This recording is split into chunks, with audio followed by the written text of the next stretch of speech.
nosotros hemos querido darles esto. ¿Se acuerdan de esto? ¿No? A ver, ¿qué te acuerdas? Nada, dice. Mejor me quedo callado.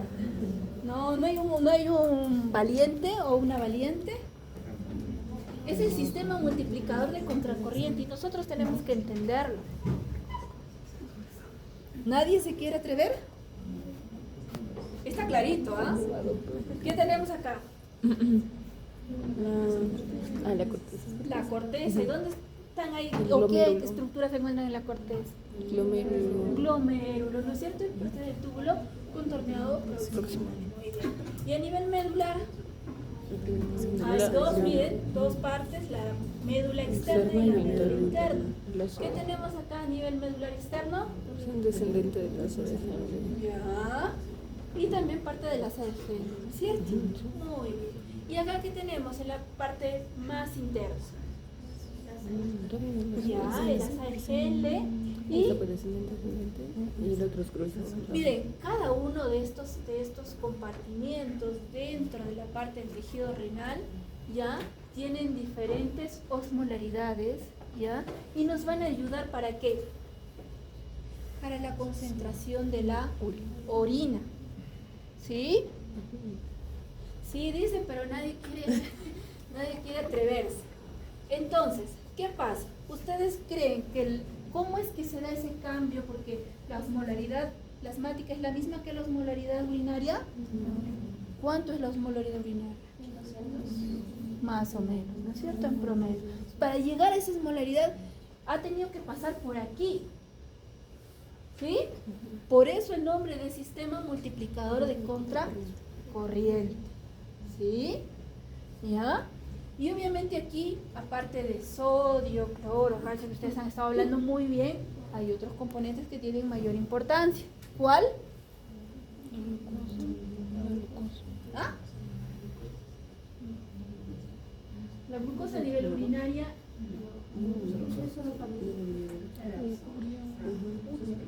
¿Quién está ahí? Ya, no está muy bien. Pero entonces, si no es la glucosa, ¿quién es? Urea, muy bien. ¿Ya? Entonces, ahí está. ¿Sí? Por ejemplo, en promedio hemos dicho 280, 290 de osmolaridad a nivel plasmático. ¿Ya? O sea, acá 300 nos dice. ¿Ya? 300 entra aquí a la cápsula de Bowman y pasa aquí con una osmolaridad de 300. ¿Sí? ¿Sí? Entonces, esa osmolaridad, aquí si ustedes se dan cuenta, los osmoles que tienen acá, que ayudan, acá también tiene una osmolaridad de 300. Lo que hemos dicho, esto es isotónico. Se mantiene, ¿no es cierto? Ah, pero ¿cuánto más o menos es la osmolaridad aquí a nivel medular?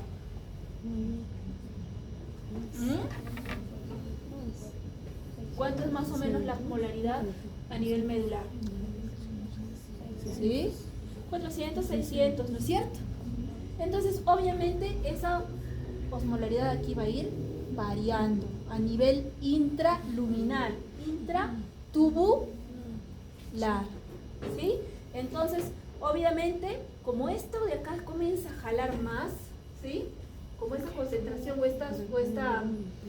esta osmolaridad es mucho mayor, comienza a jalar acá, ¿sí? El agua comienza, ¿sí? A irse, hemos dicho, hacia la parte vascular, ¿no es cierto? Entonces aquí se comienza a concentrar. Llega aquí a la parte final ¿con cuánto? 1200. 1200, ¿sí? ¿Qué ocurre acá? Acá hay algo muy bonito que ocurre, ¿sí? Porque acá nuevamente llega a 1200 y nuevamente como comienza a subir, nuevamente comienza a bajar. Pero ¿qué pasa aquí? Aquí hay un papel muy bonito de la urea que entra y sale, se reabsorbe, para permitirle a la orina mantener esa osmolaridad. ¿Sí? Yo sé que eso ustedes lo sabían, pero son muy tímidos y no quieren venir a decirlo acá delante de todos. ¿Sí?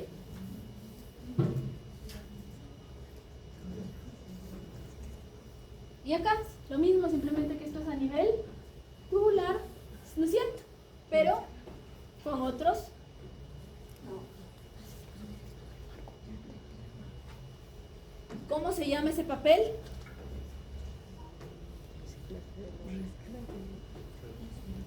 Reciclaje de urea, ¿sí? ¿Hasta ahí alguna pregunta? Se han quedado mudos. ¿Ah? ¿Sí se entendió? ¿Sí? Ok. Entonces, vamos a ver qué trastornos del agua nosotros vamos a revisar. ¿Hay alteraciones a nivel del metabolismo de agua? Sí. ¿Sí? Uno, ¿cómo se llama? Deshidratación. ¿Sí? ¿Y qué ocurre aquí? Obviamente hay un trastorno del metabolismo del agua que nos puede dar un estado de hipertonicidad. Puede haber un déficit también de agua intracelular. Y bueno, pues aquí podemos tener síntomas como hipernatremia, sed, confusión, parálisis y pueden haber signos de hipovolemia mismos. Miren, no es lo mismo deshidratación, ¿sí? Que significa que nosotros hemos perdido agua, pero no tanto los solutos, ¿sí? ¿Cómo ocurre tal vez a nivel de una pérdida por un shock hipovolémico, por ejemplo? Donde perdemos todo, ¿sí? No es lo mismo, ¿ok? Y este sería el caso de depleción de volumen, ¿sí? Es cuando, por ejemplo, nosotros tenemos un sangrado y lo que hemos perdido es volumen, ¿sí? Muy bien, entonces esto puede ser por pérdidas de sangre o por reducción también del sodio corporal. Lleva a un déficit tanto del sodio total corporal y también del volumen intravascular, ¿sí? Entonces, deshidratación no es lo mismo que depresión de volumen. Obviamente que en cuadros de deshidratación puede haber depresión, sí, pero no necesariamente tiene que tratarse de lo mismo, ¿ok? Entonces, si disminuye el volumen efectivo circulante, ¿qué puede ocurrir? ¿A quiénes van a estimularse? A los receptores, ¿no? Vasoreceptores, ¿sí? ¿Qué puede ocurrir ahí? ¿Aumento de quién? De la hormona antidiurética. ¿Y qué va a generar? Reducción de la excreción urinaria de agua. Muy bien. ¿Quién más se puede estimular? Sistema renina-angiotensina, aldosterona. ¿Ya qué nos lleva? Aumento de la ingesta de agua. Muy bien. ¿Qué más se puede estimular? El sistema nervioso simpático. Y se va a inhibir el factor natriurético atrial. ¿Qué hace el factor natriurético atrial? Detecta cuánto volumen está pasando. Detecta cuánto volumen está pasando por la Ya, ¿y qué hace ahí?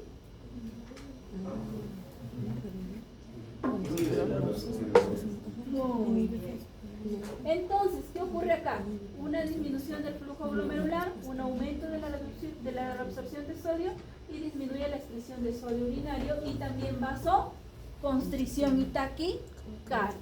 Esto es una respuesta cardiovascular y lo que hablábamos a nivel renal de la disminución de la excreción urinaria es una respuesta.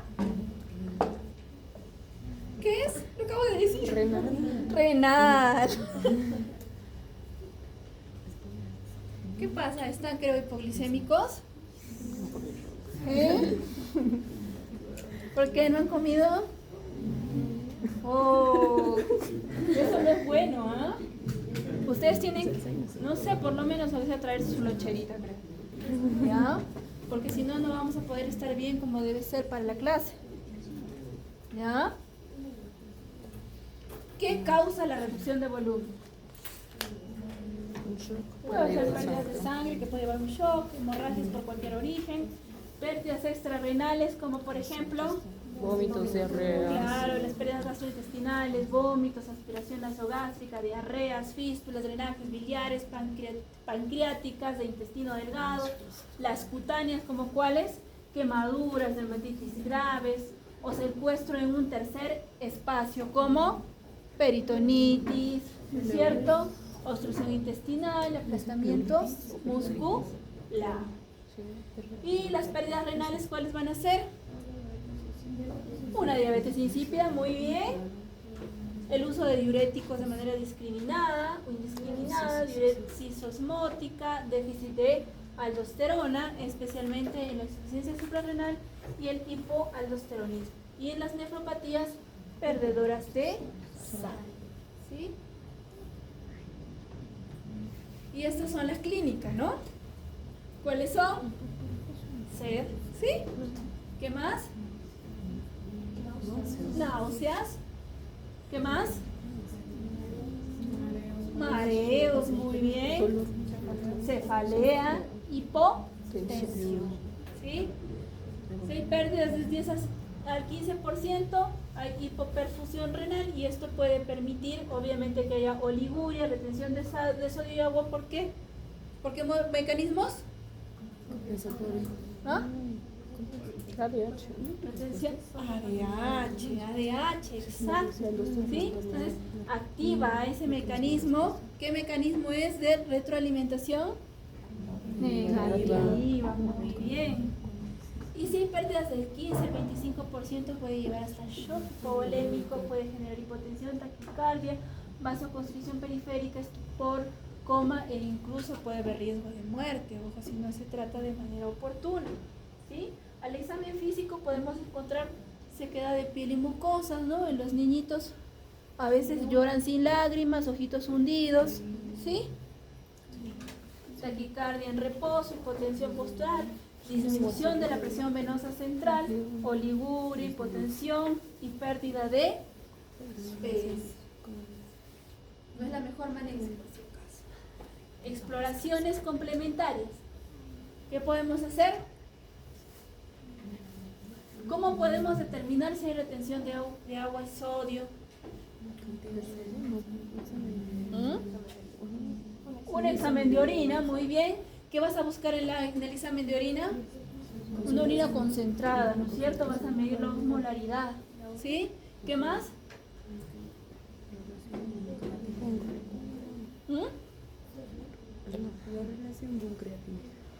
Ya, puede ser la relación bucreatinina para ver si ha habido la absorción tubular aumentada, ¿no es cierto? ¿Qué más?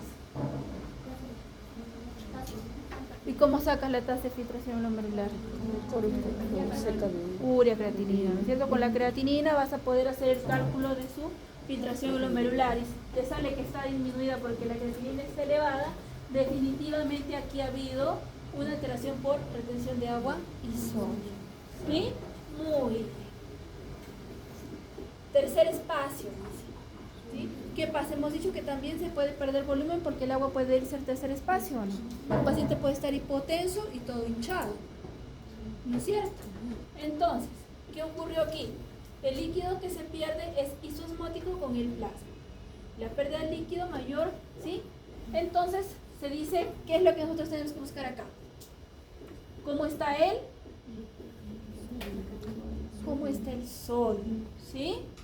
Dice, por ejemplo, el sodio, si el sodio no se modifica mucho o se puede perder tal vez porque pues hemos estado consumiendo agua, etcétera, o sea, está reteniendo por la ADH, ¿no? Entonces eso nos puede llevar a una hiponatremia. Pero si se ha perdido más líquido que sodio, esto nos va a llevar a una hipernatremia. ¿Sí? Entonces, si hay reducción de volumen, ¿cómo puedo saber si ha sido por pérdidas? No tengo ninguna información. ¿Ya?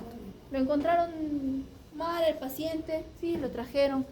Pues no sé, se me ocurre a ver los de seguridad ciudadana, lo traen ya en el hospital, y ustedes lo están recibiendo. No saben si es por reducción de sodio. Parece que está con hipovolemia, está reducido, pero no saben por qué fue. ¿Qué le van a pedir? Un hematocrito, ¿no es cierto? Un hematocrito les va a decir, pues obviamente si está disminuido puede ser por pérdida de sangre, pero si el hematocrito está normal, es difícil que sea por pérdida de sangre. ¿Qué puede ser? ¿Qué le van a pedir ahí? El sodio urinario. Con el sodio urinario van a poder saber si las pérdidas han sido renales o extrarrenales. Si el sodio urinario está mayor de 20, Entonces puede ser por pérdidas renales, ¿no es cierto? ¿Y qué es lo que tenemos aquí? Si hay acidosis metabólica, entonces eso significa que le van a hacer un AGA, muy bien. Si hay acidosis metabólica, ¿por qué puede tratarse? Por una cetoacidosis diabética, por un hipoaldosteronismo, por nefropatías perdedoras de sal. Y si hay alcalosis metabólica, esto es pregunta de examen, he visto repetida esa pregunta ya más de una vez. Y, por ejemplo, si el sodio urinario es menor de 10, ¿sí?, a 20.000 equivalentes por litro, esto se trata de pérdidas extrarrenales. Le hacen un AGA, y si es acidosis metabólica, ¿qué puede ser? Diarreas, fístulas intestinales, y si es alcalosis metabólica, vómitos o aspiración nasogástrica. ¿Sí? Mira que ni siquiera estamos en equilibrio ácido-base y estamos viendo equilibrio ácido-base. ¿Sí? Muy bien. ¿Cómo van a tratar ustedes a un paciente pues que obviamente está con déficit de volumen o deshidratación? Primero, pues hidratando, ¿no? Trato de reponer volumen, ¿no es cierto? Tratar de llevarlo al volumen normal. Y obviamente si hay trastornos hidroelectrolíticos del equilibrio ácido-base, corre, ¿no es cierto? Reposición de líquidos, ¿con qué lo vamos a hacer? De preferencia cristaloides, cloruro de sodio 0.9%, ¿no es cierto? Obviamente siempre con cuidado para tratar de evitar llegar a una acidosis metabólica hiperclorémica, ¿sí? Pero de todas maneras lo ideal es cristaloide, y principalmente si lo que buscamos aumentar es el líquido extracelular. Muy bien. Ahora, soluciones hipotónicas como suero glucosado podemos utilizar siempre y cuando queremos aumentar el líquido intracelular. Muy bien. Y coloides, bueno, expanden el espacio intravascular, pero es lo menos recomendable. En algunos casos se puede utilizar, sí se utiliza en algunos casos, pero de preferencia se trata pues de evitar. ¿En qué casos podemos utilizar coloides? Porque estamos diciendo que expanden los espacios intravasculares.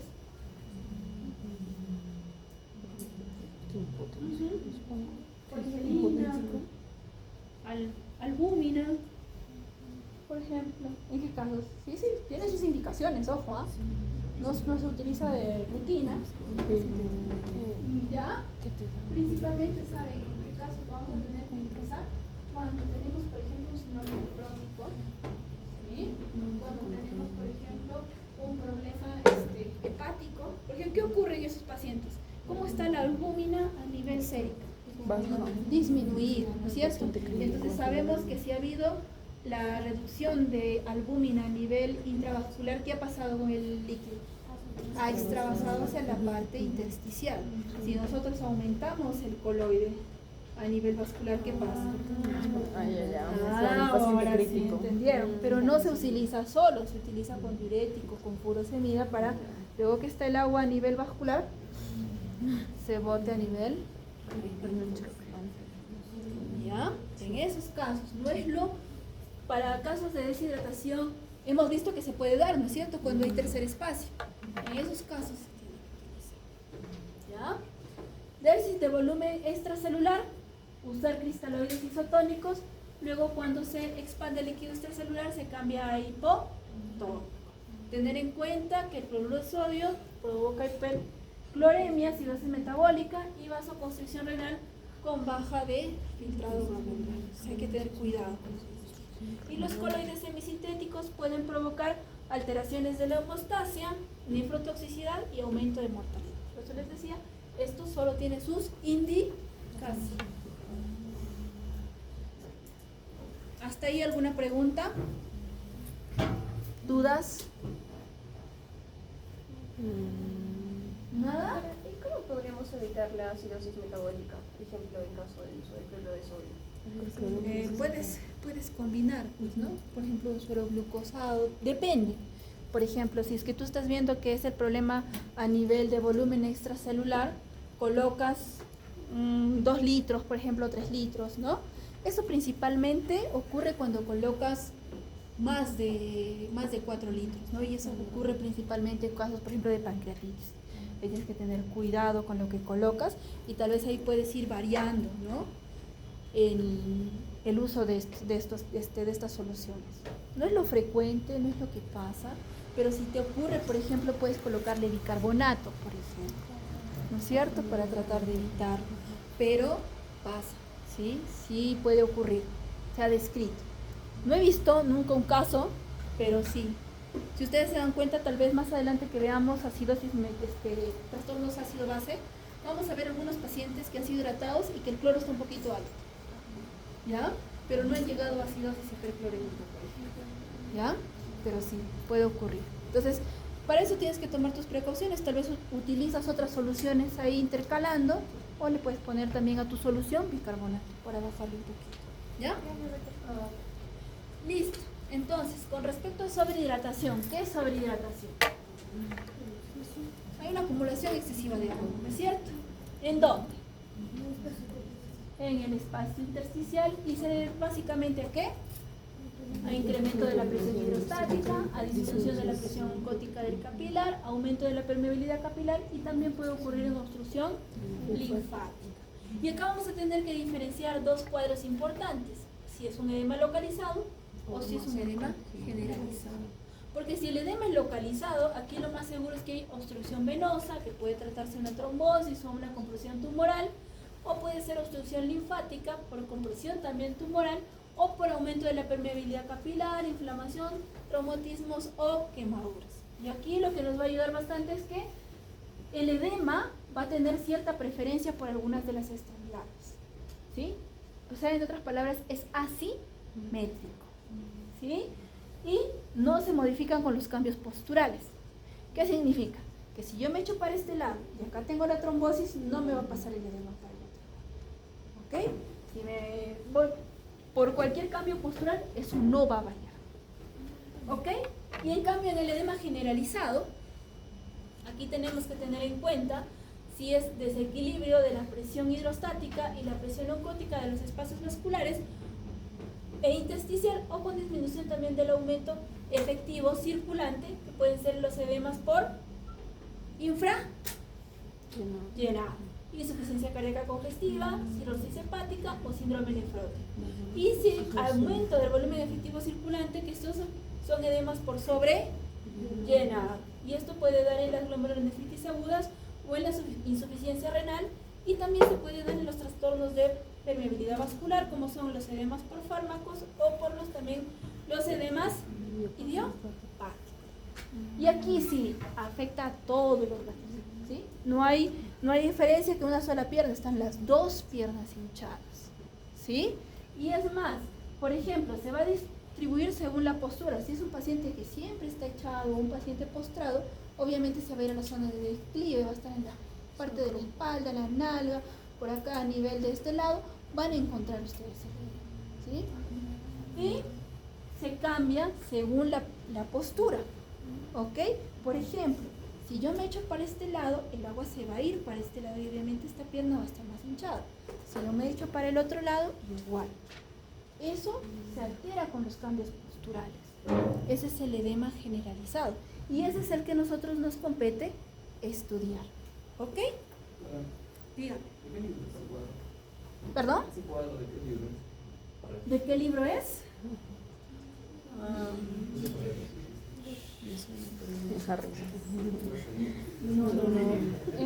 Es de un compendio, ¿ya?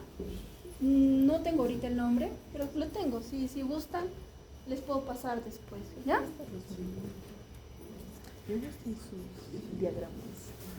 Y bueno, con respecto a la fisiopatología, ¿ya?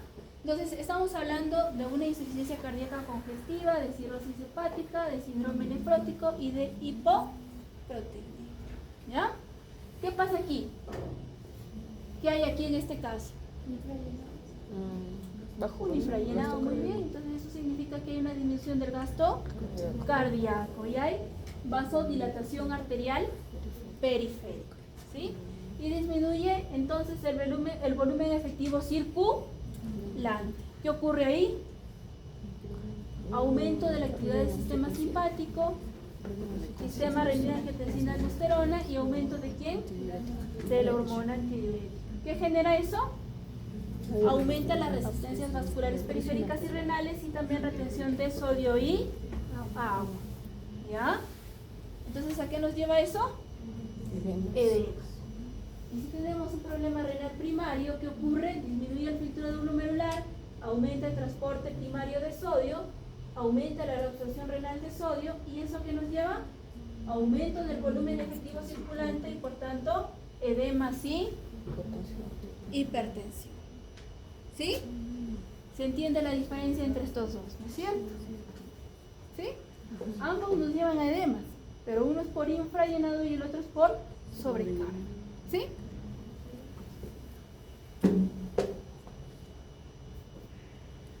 Y miren, acá tenemos normal y acá tenemos edema moderado, ¿no es cierto? Entonces, ¿esto a qué es secundario?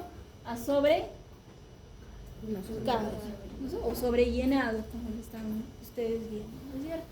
La afectación por las fuerzas de Starling, que nos va a determinar la distribución del exceso de sodio y agua a nivel intersticial. Y la hipoproteinemia, problema renal también. Entonces tenemos acá edemas difusos o anasarca. Miren, ese tema de anasarca lo van a encontrar con nuestros problemas renales. También puede haber en algunos casos problemas hepáticos, pero principalmente con nuestros problemas renales. Insuficiencia cardíaca congestiva, ¿dónde va a haber edemas?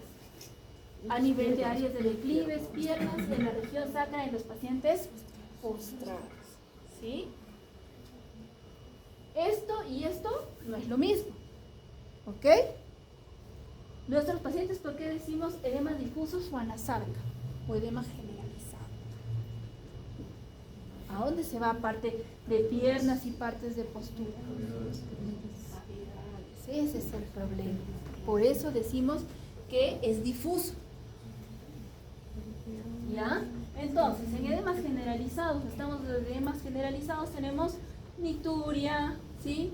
Oliguria, incremento de peso, hipertensión, y en casos pues también, si hay hipertensión o sobrecarga, también hay edema pulmonar. Entonces los pacientes renales, ¿sí? Pueden llegar a hacer un edema pulmonar.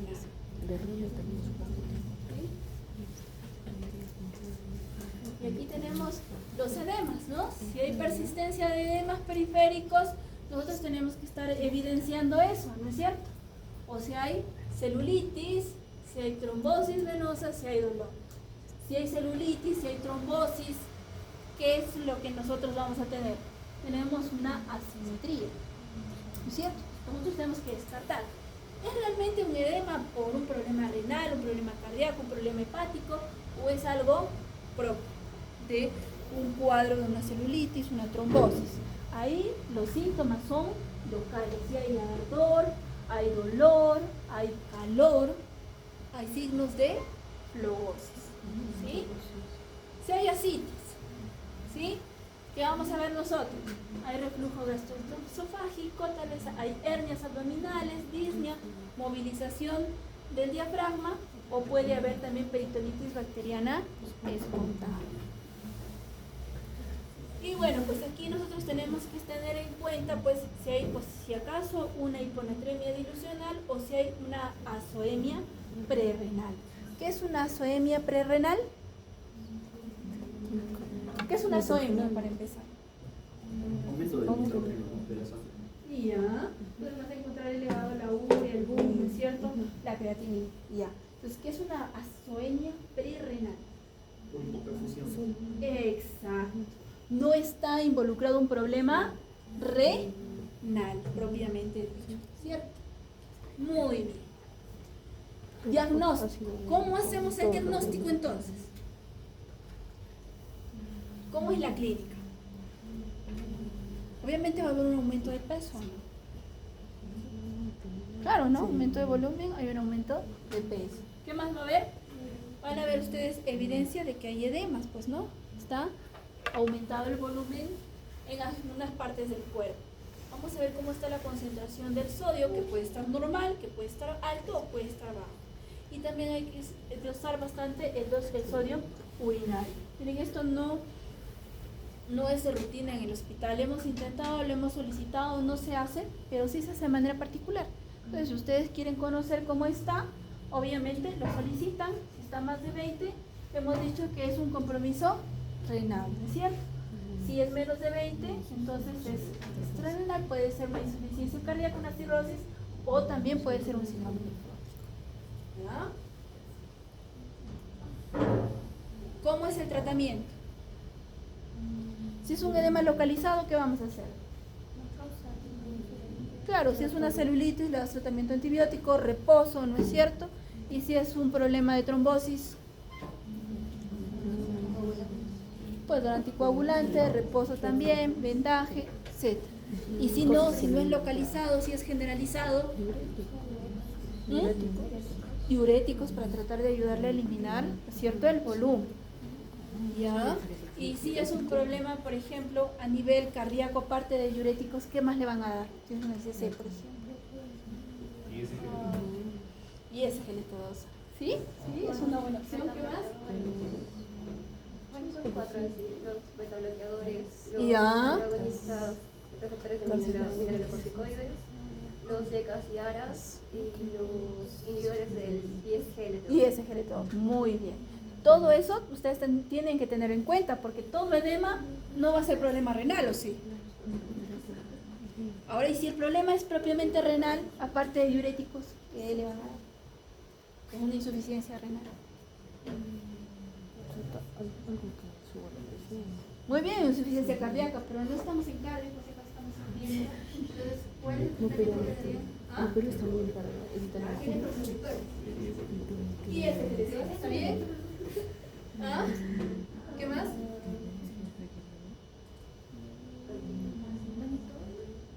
No, pero no, momento los Espironolactona dependiendo de la función renal. Estás en un estadio 3 a 4 y ya no le das. Y tampoco ya le das ADM, por diuréticos. si acaso. ¿Ya? ¿Qué más le daría? Si estuvieras en un estadio 2, 3, ¿esa? Todavía le puedes dar. ¿Ya? ¿Qué más le daría?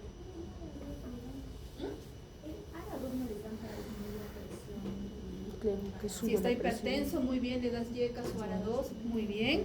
¿Qué más? Pero es el mismo causa. ¿Qué más le van a dar? Como protege. Electrolito. Está bien, le das su SGLT2, como dice. ¿Qué más le das? Su espironolactona y ya su diurético, un diurético ahorrador de potasio al final, ¿no? Le das diuréticos de asa como furosemida, ¿no es cierto? Tiacídicos.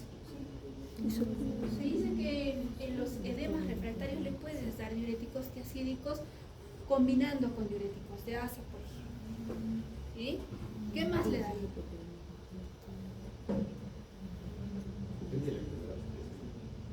Ya, muy bien. Ya está pensando como nefrólogo. ¿Cuál es la causa más frecuente de estos casos? De deshidratación, o mejor dicho, de sobrehidratación de estos pacientes. Claro, pues pasa el cloruro. ¿Cómo se le pasa el cloruro? Es cierto. ¿Cómo se pasa el cloruro? Y se empieza a encharcar el paciente. Pasarle volumen, agua. Exacto, pero ¿en cuáles casos? ¿Cuáles son las principales causas de enfermedad renal crónica en nuestro medio? Hipertensión arterial. Hipertensión, diabetes, ¿no es cierto? ¿Y se llevan a qué? A que haya una disminuya, ¿no es cierto? Y eso lleva edemas, hipoalbuminemia. Entonces, ¿qué harías? Ya, con eso ya te ayuda bastante. ¿Ah?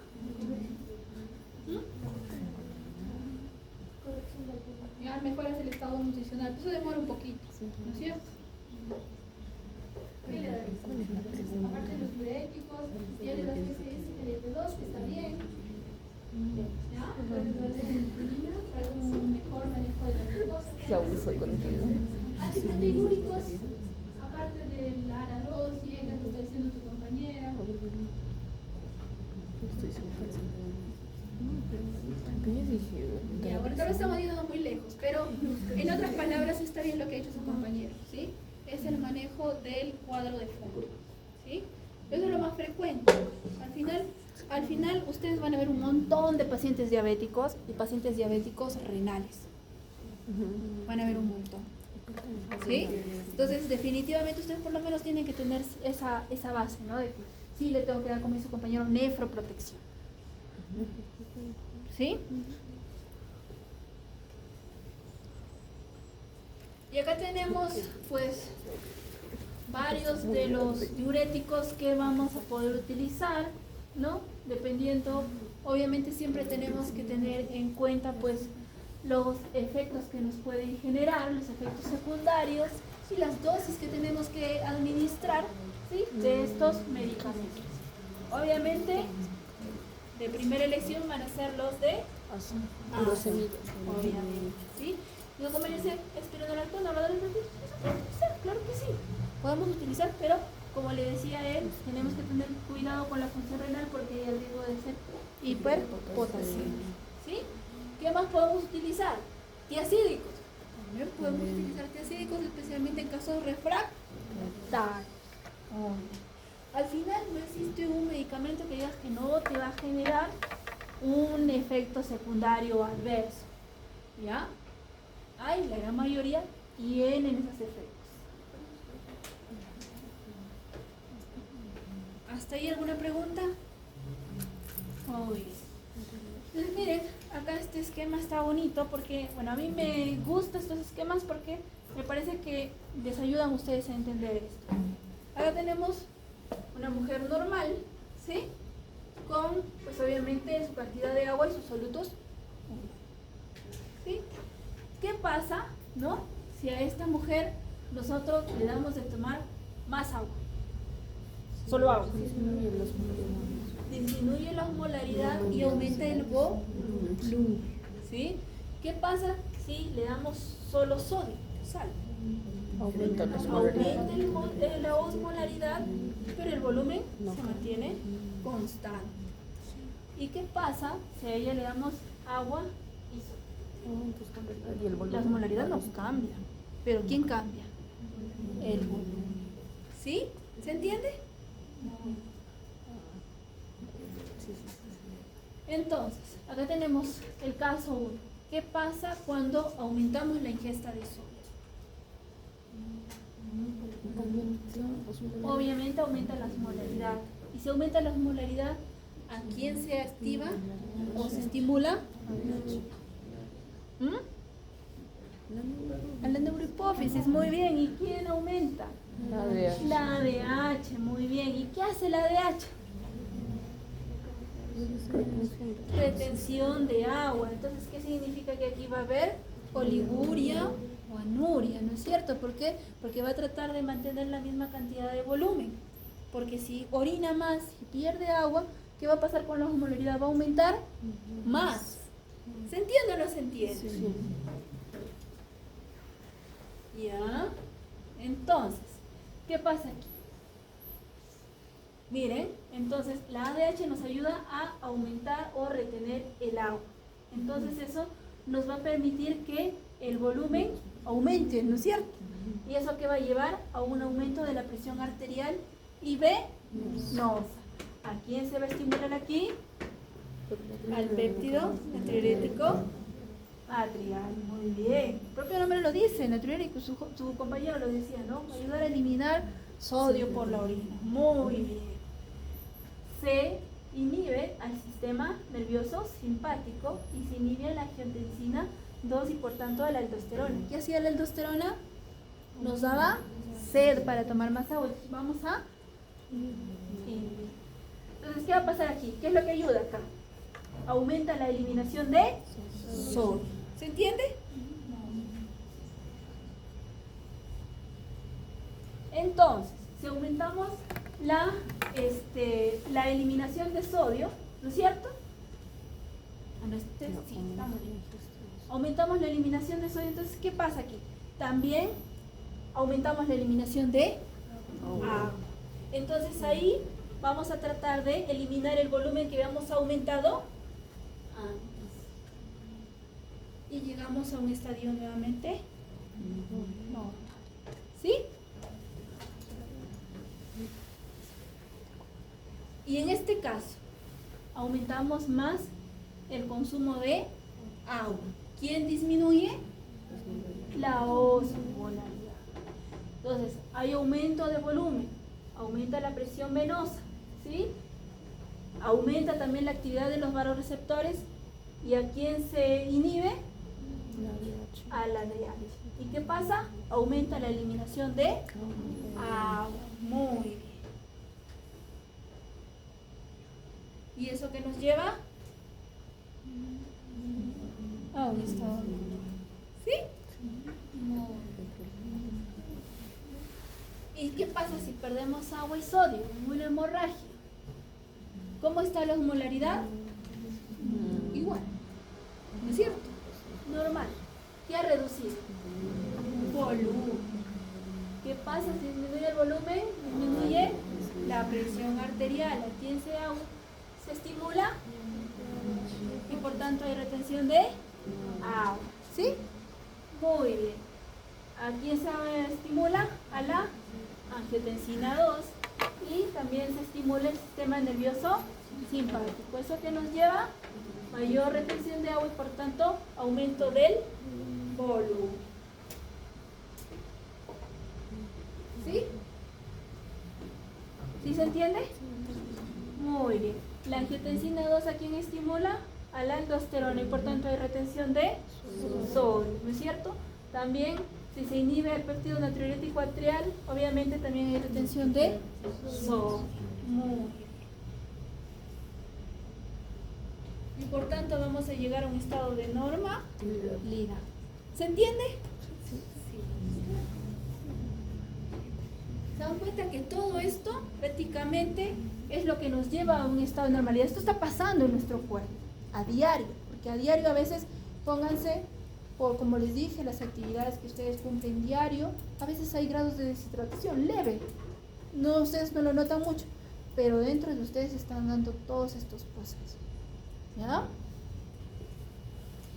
En el caso 4 hay pérdida de agua a través de los pulmones. ¿Eso qué significa? Pérdidas insensibles, que también está ocurriendo ahora, por ejemplo, con nosotros.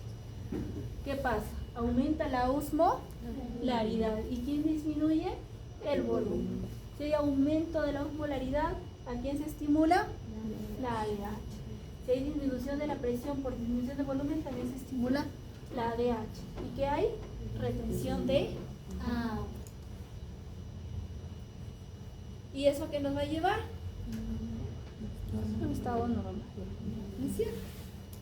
Obviamente que esto tiene que ser más o menos, ¿a cuánto porcentaje? Más o menos al 10% de pérdida, acuérdense. ¿Sí? A ver, los grados de deshidratación o sobrecarga, ¿van a ser iguales en cualquier edad? No. ¿Sí? Obviamente si estamos hablando de un paciente adulto mayor, si estamos hablando de un lactante, si estamos hablando de un adulto pues joven, es muy diferente. ¿Sí? Por ejemplo, en una mujer de 89 años, 88, que ingresa por deshidratación con ya antecedentes de fibrilación auricular, demencia leve, hipoacusia al ingreso, consciente pero desorientada, ¿no? Fumadora, y no hay ningún otro antecedente, ¿qué pensarían aquí? Yo pensaría que por su edad puede incluso, ¿no? Y por su fibrilación auricular ya tener algún problema a nivel de una cardiopatía y poder estar tomando algunos de esos medicamentos que pueden generar ¿qué cosa? Hiponatremia, ¿cierto? Yo consideraría que en el caso de esta mujer, ¿qué podría estar ocurriendo con su deshidratación? ¿Una hiponatremia o no? Es bastante frecuente en los adultos mayores, ¿sí? Y encima nos dice que está un poquito desorientada, ¿no es cierto? Y la hiponatremia, vamos a ver más adelante, tiene efectos a nivel neurológico, ¿sí? ¿Alguna otra idea que tal vez alguien tuviera y quisiera aportar? Por la edad no tendrá una demencia. Podría ser también que puedas hablar porque habla de demencia leve a hipoacusia, pero por lo general estos pacientes que pueden estar un poquito desorientados, claro, o sea, si te lo menciono en el caso es porque debe estar un poquito más, ¿no es cierto?, agudo de lo habitual. ¿Alguna otra idea? Está muy bien su participación, ¿sí? Puede ser una hipernatremia, pero por falla cardíaca, edema y líquidos extravasos. Y eso genera la deshidratación. Muy bien, ¿se dan cuenta? Podría ser también ese cuadro, ¿no? ¿Qué harías para descartar esa posibilidad? En el examen físico encontrarías, muy bien. Y un examen complementario. Albúmina, ¿no es cierto? Muy bien. ¿Alguien más? Como se podrán dar cuenta, en un solo caso nosotros podemos plantear diferentes posibilidades. ¿Sí? No es simplemente decir una sola cosa. Y aquí, varón de 15 días de vida, previamente sano, escasa succión al pecho y ausencia de diuresis, llanto constante e irritabilidad en días previos, hipoactivo, tendencia al sueño, frecuencia cardíaca de 160, frecuencia respiratoria 77, presión de 44-13, saturación de 99, pérdida ponderal del 35%, mal estado general, coloración cutánea pálida y grisácea, fontanela hundida, muy ojeroso, signo de pliegue 3 cruces, sequedad de piel, labios agrietados, relleno capilar lento, hipotonía generalizada con tendencia al letargo, mirada perdida y llanto débil. En los exámenes de sangre, sodio más de 180, potasio 5.3, cloro en 159, urea en 485, creatinina en 677, ya muy malos este caso, ¿no? pH de 7.22 y bicarbonato en 13 con un exceso de base en menos de 15. Bien, ¿qué pensaría? Pobre nene, ¿no? Es una deshidratación severa, brutal, ¿no es cierto? ¿Qué ha ocurrido en este niño? Muy bien. ¿Qué más? Porque no solamente hay deshidratación, hay más cosas, ¿no? Con compromiso renal, obviamente. Un shock. ¿Qué más? Acidosis. ¿Qué más? Hipernatremia, ¿no es cierto? ¿Qué más? Y es una hipernatremia que encima está generando síntomas a nivel neurológico. Es una hipernatremia severa. ¿Sí? No solamente es que digamos, sí, pues está deshidratado, el sodio está por las nubes, prácticamente ya su función renal está pues como para diálisis, ¿no? Este es un caso pero bien lamentable. Bien raro, pero ¿saben qué? Tenemos SUS en algunos casos, no de esa edad, tan chiquititos, ¿no? Pero sí niñitos de año y medio, 2 años que vienen así. Y bueno, pues, ¿no? Cuando a veces ya no responden, tenemos que dializar. ¿Sí? Entonces, miren, en un solo caso muchas cosas hemos encontrado, ¿no? ¿Sí? Y aquí tenemos una mujer de 35 años que viene por edematización progresiva de ambos miembros inferiores y facial de 1 semana de evolución. Además, 10 días antes del inicio de los edemas, la paciente había presentado una infección respiratoria de vías altas con una presión de 156/95 y edemas en miembros inferiores.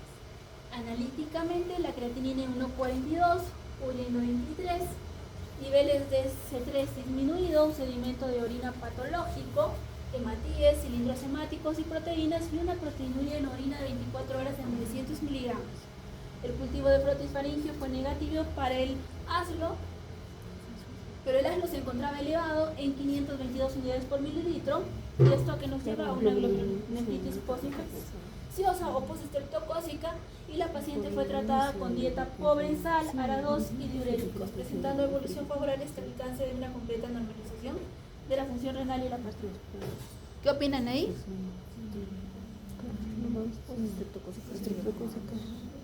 ¿Qué piensan ahí?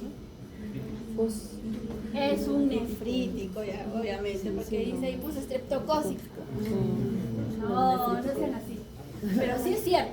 Es una. ¿Por qué? Porque es un nefrítico. Ha tenido infección respiratoria. No, porque es un nefrítico. ¿Qué es el síndrome nefrítico? Ya que estamos hablando de hematuria. ¿Qué más? Hipertensión. Proteinuria en rango no nefrótico. ¿Sí? ¿No es cierto? Entonces, ahí puede haber también oligouria y azoemia, ¿no es cierto? Muy bien. Entonces aquí nosotros vemos pues que tiene edematización, que obviamente sí pues tiene una proteinuria que no está en rango nefrótico. ¿Qué nos faltaría ahí para determinar eso? Un examen de orina, ¿no? Para ver la hematuria, ¿no es cierto? Y bueno, la presión si está elevada, entonces eso sí concuerda con el síndrome nefrítico. ¿Sí? Por una infección. Por la infección. Es que esos son complejos complementos. Este es el complemento. C3 es complemento. Ajá. Y bueno, pues en este tipo de glomerulopatías puede haber consumo de complemento. ¿Ya? Entonces, miren, este es un caso distinto a los anteriores, ¿no es cierto? Esto ya no nos habla de deshidratación, nos habla de edemas, ¿ya? Y este es un caso de edema típico, ¿no? De un síndrome nefrítico de una paciente que, buenamente, como estábamos hablando, ¿no es cierto?, en clase, ha funcionado con retención de sal o restricción de sal, ARA, como decía su compañera, y ECA-2, diuréticos, ¿no es cierto?, presentando una evolución favorable. ¿Sí? Entonces, ¿se entiende? ¿Sí? ¿Está claro? ¿Qué significa ASLO? El ASLO, este es el anticuerpo, ¿sí? Para determinar la presencia de quién? Esta es la antiestreptolicina O, que es la que nos determina la presencia del estreptococo. ¿Sí?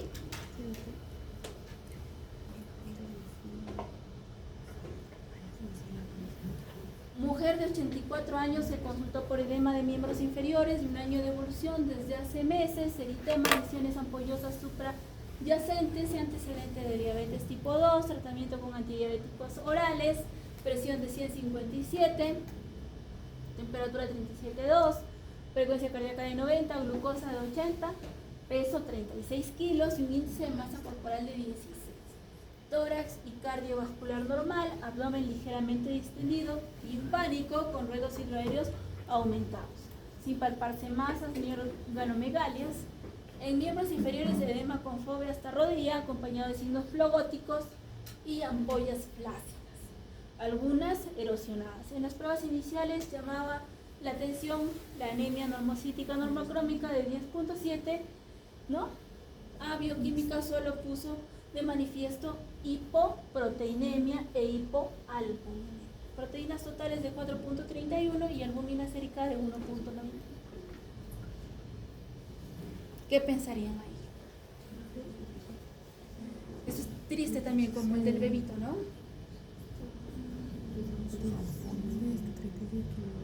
Una paciente diabética, ¿sí? Desnutrida, ¿cierto? Ya tiene una enfermedad renal crónica. ¿Por qué pensarías que tiene enfermedad renal crónica? Por la anemia. ¿Cómo es su anemia? Normocítica normocrómica. ¿Ya? ¿Qué más? También porque tiene tratamiento de diabetes. O sea, diabetes muy largo, parece que de largo. Pero no por la diabetes, o sea, la diabetes es la producción. Claro, la diabetes hace perder, pero ¿por qué pensarían ustedes en enfermedad renal crónica? Uno es la anemia, y yo les acepto. ¿Cuál es el otro? ¿Hipo qué? ¿Qué hipo? Parece que tienes la idea, pero no lo estás desarrollando bien. ¿Ah? Por la hipoalbuminemia. ¿Eso qué pensarías? Si hay edema, hipoalbuminemia, ¿qué pensarían? ¿Ah? Está fallando, ¿Proteinuria o no? ¿Proteinuria o no? ¿No pensaría en proteinuria? Sí. obvio, ¿no es cierto? Entonces sí. Claro, si hay una, mira, proteínas totales están bajas, hay una hipoalbuminemia severa y hay edemas. Y esto ya lleva más de un año de evolución. Obviamente esto es un problema crónico. ¿O no? Más de 3 meses. Digan algo, por favor. Sí, doctora. ¿Sí o no? Sí. Está claro, esta es una enfermedad renal crónica, obviamente ya hay anemia, ¿no es cierto? Posiblemente, pues, si los miden la creatinina, pues debe estar elevada, por lo menos debe ser un estadio 3B, ¿no es cierto? ¿Sí? ¿O no?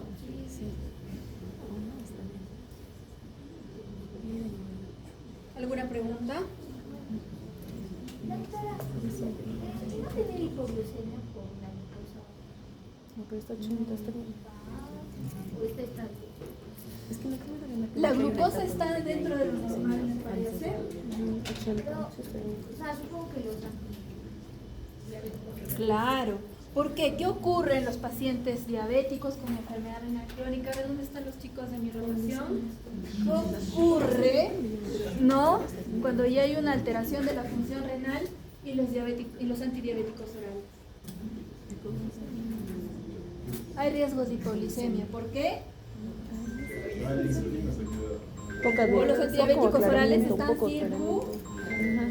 circulando. Poco aclaramiento. Exacto, porque no se está eliminando como debe ser vía renal. Por eso hay riesgo de ser hipoglicemia, sí.